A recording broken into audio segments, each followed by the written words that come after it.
Hi Town Peds family, it's Dr. Konkus. I'm just here today to talk about Lyme and ticks. So lately we've been getting a lot of phone calls about tick bites in the office, and I figured it would be something that would be helpful to review. So the first thing we're going to talk about is tick prevention. So things that you can do before you're even planning to walk out the door. So one option is to actually spray your child's clothing and shoes with 0.5% permethrin solution. This is a great bug repellent. You can even buy clothes that are pre-treated with permethrin, and it does tend to linger on the clothes, so those effects will last. The most effective bug repellent for ticks is DEET. So generally, pediatricians recommend that you try to stay under 20% DEET when you're looking at your bug sprays. And this chemical can be used on any child over the age of 2 months, so it's very safe. If you think you're going to be out longer periods of time, or your child is going to be at higher risk for ticks, then you can push the percent up to 30%. But most experts say above 30%, the benefits do not weigh the potential side effects. I usually recommend really concentrating on spraying the clothes, and you can also do the arms and the legs. Do not spray it on the face. Do not let it get on their hands either, because obviously the hands go into the eyes and the mouth. You only want to spray them once a day. So most experts also do not recommend using a combination sunscreen product, because obviously sunscreen is something you want to repeatedly put on them, whereas bug spray you only want to use once a day. Another potential bug repellent that is effective against ticks, but maybe not quite as much as DEET, is Picardin. And then some people would prefer to use something more natural, and they'll use oil of lemon eucalyptus, but you cannot use that under the age of 3. Basically what you want to do, if you've been out rolling around in your yard, in an area of the woods, or where there's high grass, as soon as you come in the door, you want the kids to all strip down. You want to check them head to toe. Ticks love to go along the hairline and behind the ear. They love to hide. They love to go into armpits and groin, behind the knees, around the waistline, between the legs, and sometimes even into the belly button. So you really got to look closely.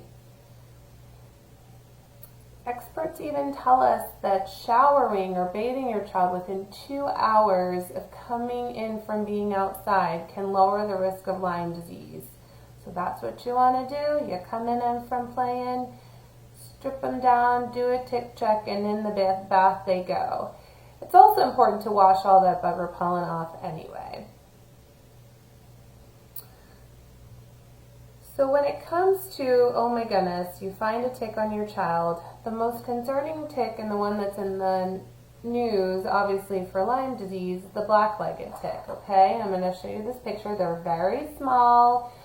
The most common type of tick that's going to bite you is usually the adult female and the nymphs, but you can also get larvae. Some people actually land in a nest, and you'll end up with a bunch of nymph ticks, and those are really tiny. The way to remove the tick is basically just grabbing it as close to the head as you can possibly get and pull directly upwards, firmly and gently, and eventually the tick will let go. You don't want to dig around. You don't want to jerk it around.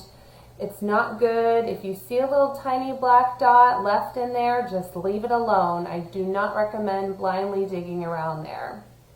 The area around the tick bite will be a little bit red and irritated, and that can linger for a couple of weeks, and that is okay.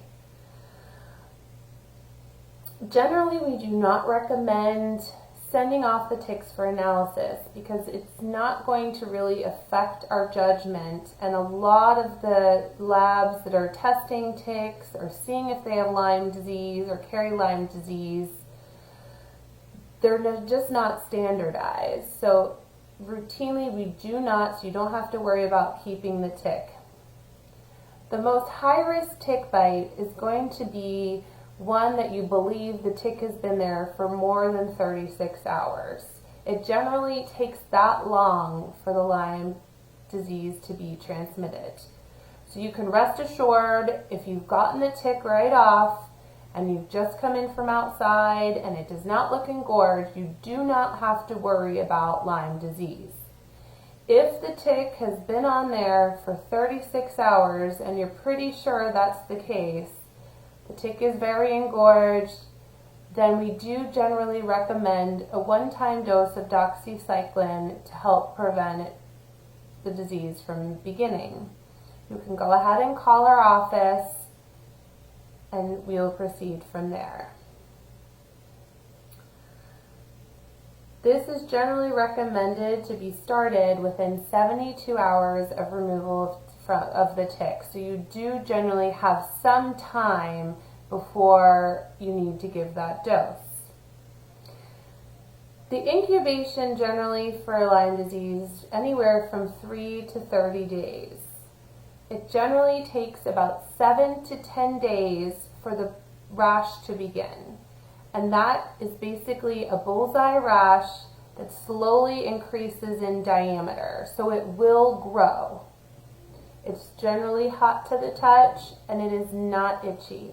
If you see something like that on your child, you need to call and make an appointment with us and we'll determine if that's what we think it is. If we do have clinical suspicion that it does look like a Lyme bullseye rash, which is called erythema migrans, we will go ahead and treat for Lyme disease, which is usually a 2 to 3 week course of treatment and with antibiotics. We do not test at that time. We go ahead and treat.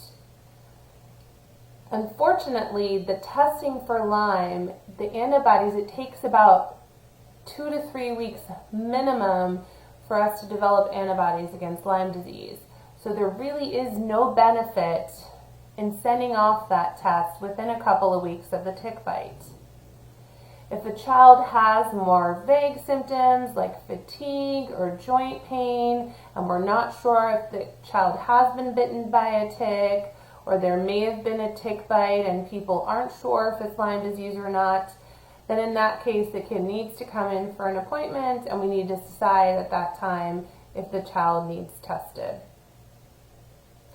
Between 70 to 80% of people who have Lyme disease will develop the bullseye rash. The tricky one that I always say that you have to be careful for watching for is around the hairline, because sometimes you'll just see half of the ring and you won't see the whole ring. So those are the areas, if the child has had a tick bite, just keep a really close watch. So we're here for you guys. If you have any questions, I hope this discussion today has brought some clarity and some reassurance to you all.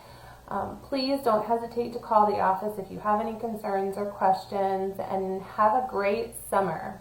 We'll see you guys.